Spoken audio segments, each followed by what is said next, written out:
पाकिस्तान में आप वोट तो कास्ट कर सकते हैं, लेकिन वोट करने के बाद वो वोट किसका निकलना है ये हक आपके पास नहीं है। करने का हक आपके पास मौजूद है, लेकिन वो आगे निकलता किसका है ये हक आपके पास नहीं है। जी हाँ नाज़रीन, हम आज आपको बताएंगे कि सीनियर सहाफ़ी असद तूर के मुताबिक कैसे पाकिस्तान तहरीक-ए-इंसाफ को इलेक्शन के दिन हराने का प्लान तैयार किया गया है। ये दो बड़े प्लान हैं, ये बताएंगे। और दूसरा ये है कि इमरान खान साहब ने अपने वकला को मीडिया पर बात करने से भी मना कर दिया है। इसकी वजह क्या है, इसके हम आपके सामने रखेंगे। सबसे पहले आपको ये बताएंगे कि वो दो कौन से प्लान्स हैं जिसके हवाले से पीटीआई को इलेक्शन डेज़ में इलेक्शन के दिन मतलब मैनेज किया जाए और वो शिकस्त खा जाए। क्योंकि अगर इस वक्त पाकिस्तान तहरीक-ए-इंसाफ की पॉपुलैरिटी का ग्राफ देखा जाए तो वो पीक पर है और दिन ब दिन बूस्ट हो रही है। अगर पाकिस्तान तहरीक-ए-इंसाफ की मकबूलियत ओवरऑल पाकिस्तान में देखी जाए, अगर पाकिस्तान तहरीक-ए-इंसाफ की मकबूलियत 80% है, तो वहीं पीडीएम की या दूसरी जो ऑल पार्टीज़ हैं उनकी 40% है। अगर पाकिस्तान तहरीक-ए-इंसाफ 60 पे खड़ी है, तो वो वहीं 30 पे खड़ी हैं, 30 पे। और ये जो तनासुब है ये पूरा हाफ़ एंड हाफ़ है, मतलब पीटीआई इनसे बहुत ही आगे है। तो इस चीज़ को ज़ाहिर-सी बात है, बड़ी परेशानी है। नवाज़ शरीफ साहब भी पाकिस्तान आ गए हैं और उन्होंने आगे वज़ीर-ए-आज़म भी बनना है। और इस चीज़ से काफ़ी इज़्तिराब पाया जा रहा है कि पाकिस्तान तहरीक-ए-इंसाफ की इस मकबूलियत को कैसे काउंटर किया जाए। यहाँ पंजाब की अगर बात की जाए तो पंजाब में भी पाकिस्तान तहरीक-ए-इंसाफ बड़ी लीड के साथ आगे है। और अगर दूसरे नंबर पर कोई जमात होगी तो वो पाकिस्तान मुस्लिम लीग नून ही होगी। लेकिन अगर मकबूलियत का तनासुब केपीके में देखें तो वहाँ पाकिस्तान तहरीक-ए-इंसाफ एक बड़े मार्जिन के साथ आगे है और वो वहाँ पे लीड कर रही है और उसका वहाँ पे कोई जोड़ भी नहीं है। तो इस चीज़ को देखते हुए बड़ा कशमकश की सूरत हाल है कि इसको आखिर किस तरह काउंटर किया जाए। ज़ाहिर-सी बात है, अगर 19-20 हो तो वो फिर कुछ माना जाता है कि 17 को 19 कर दें, 18 को 19 कर दें।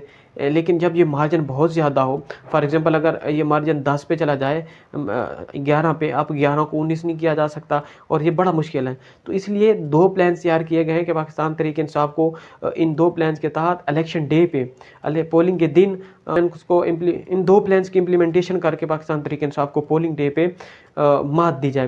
पहले प्लान की बात की जाए तो वो ये है कि अगर एक हलका है तो उसमें तकरीबन अराउंड अबाउट 250 या 280 के करीब पोलिंग बूथ होते हैं, मतलब जहाँ पे वोटर वोट कास्ट करने जाते हैं। तो हर पोलिंग बूथ पे हर पार्टी को एक पोलिंग एजेंट चाहिए। ज़ाहिर-सी बात है, पाकिस्तान तहरीक-ए-इंसाफ को भी एजेंट चाहिए होगा वहाँ पे। सिचुएशन अगर देखी जाए तो आने वाले दिनों में पाकिस्तान तहरीक-ए-इंसाफ के रहनुमाओं और सरकर्दा कारकुनान की पकड़-धकड़ में मज़ीद इज़ाफ़ा भी हो सकता है, ताकि जो पोलिंग के दिन करीब आएँ, पोलिंग डेज़ आए, तो वहाँ पे पाकिस्तान तहरीक-ए-इंसाफ के पास फील्ड में कोई बंदा मौजूद ना हो। अगर 280 या 250 के राउंड अबाउट पोलिंग बूथ हैं, उसमें लेडीज़ का अलहदा होगा, मेंस का अलहदा। अगर हम मेंस की बात कर लें तो वहाँ पे अगर 280 है तो 280 पोलिंग एजेंट भी चाहिए पाकिस्तान तहरीक-ए-इंसाफ को। तो वो इतने पोलिंग एजेंट्स कहाँ से लाएँगे, ये एक बहुत बड़ा सवाल है। ये तो आने वाले वक्त में ही इसका जवाब मिलेगा कि पाकिस्तान तहरीक-ए-इंसाफ जब इलेक्शन में जाती है तो उनके पास पोलिंग एजेंट कहाँ से आएंगे। वोटर तो वोट कास्ट करके चले जाएंगे, लेकिन सबसे बड़ा जो पॉइंट होता है वो होता है काउंटिंग के दौरान। अब हर पोलिंग जो एजेंट होता है अपनी अपनी पार्टी का, वो वोटिंग के दौरान वहाँ पे मौजूद होता है। इवन कि वहाँ पे पोलिंग एजेंट के अलावा कैंडिडेट को जाने की भी इजाज़त नहीं होती।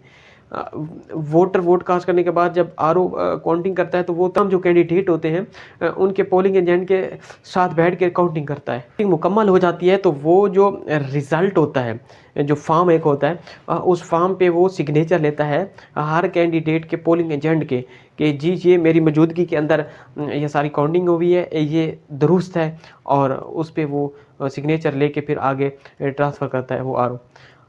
अब सवाल ये पैदा होता है कि जब पाकिस्तान तहरीक-ए-इंसाफ के पास अगर मैनेज कर लिया जाए कि वहाँ पे उनके पास पोलिंग एजेंट ही ना हो, तो वो काउंटिंग के दौरान क्या कुछ हो सकता है। वोटर वोट कास्ट करके चले जाएंगे। अब वोट जो कास्ट किया गया है पीटीआई का, आया कि वो पाकिस्तान तहरीक-ए-इंसाफ का ही निकलेगा या नहीं, क्योंकि अंदर जब पाकिस्तान तहरीक-ए-इंसाफ के कैंडिडेट का पोलिंग एजेंट भी नहीं होगा तो वो काउंटिंग के दौरान कुछ भी कर सकते हैं। वो ये भी कह सकते हैं कि बैलेट पेपर पर डबल मोहरें लगा के चले गए हैं, किसी और को वोट दे दिया है, ये रिजेक्ट हो गया है। अब वो उन पे होगा कि वो पाकिस्तान तहरीक-ए-इंसाफ के वोटों को किस तरह कम कर सकते हैं। और ये पोलिंग के दिन एजेंट का होना बहुत ज़रूरी है। और ये जो पूरी ओवरऑल कैंपेन्स होती हैं वो एक तरफ, और पोलिंग डे को मैनेज करना वो एक तरफ होता है। और पाकिस्तान तहरीक-ए-इंसाफ के पास अगर फील्ड में जो एक्टिव वर्कर्स हैं या लोग हैं वो ही ना हुए, तो पोलिंग डे वो जिस तरह मैनेज करना चाहें कर सकते हैं। दूसरा प्लान ये तैयार किया गया है कि वहाँ पे जो जनरल इलेक्शन में या ज़मीनी इलेक्शन में पाकिस्तान तहरीक-ए-इंसाफ जिन हलकों में मेजॉरिटी थी उनकी, और वो वहाँ से लीड के साथ जीत रहे थे, अब वहाँ पे जो दूसरी अपोजिट पार्टीज़ के वहाँ पे जो कैंडिडेट हैं वो खुद अब कोशिश ये कर रहे हैं कि वहाँ पे इस तरह मैनेज किया जाए कि वो वहाँ पे पाकिस्तान तहरीक-ए-इंसाफ के वोट ख़रीद लें। फॉर एग्ज़ाम्पल अगर 100 वोट ख़रीदना है तो हर वोट के बदले 2000 5000 जितना भी हो वो उस दे दें। और वो इस तरह नहीं कि मैं वोट ख़रीदे जा रहे हैं कि आप मुझे आके वोट दें, वो ये नहीं होगा।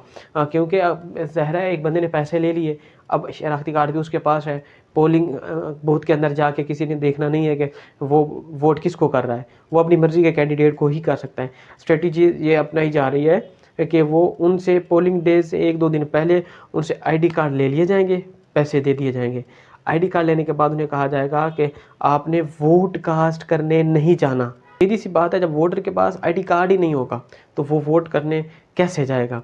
तो ये एक बहुत बड़ी प्लानिंग है कि आईडी कार्ड लेके पाकिस्तान तहरीक-ए-इंसाफ के रहे जो वहाँ पे जहाँ पे मेजॉरिटी है वहाँ पे कुछ लोगों को तो वो ख़रीद कर आईडी कार्ड अपने पास रखे जाएँ और उनको वोट देने से मना किया जाएगा कि आप वोट कास्ट करने नहीं जाएंगे। दूसरा, पाकिस्तान तहरीक-ए-इंसाफ के चेयरमैन इमरान खान साहब ने अपने वकला को मीडिया पर बात करने से रोक दिया है। स्ट्रेटजी ये अपनाई जा रही है कि अब पाकिस्तान तहरीक-ए-इंसाफ के वकला जो इमरान खान साहब से मुलाकात करके आते हैं वो मीडिया पर कोई बात नहीं करेंगे।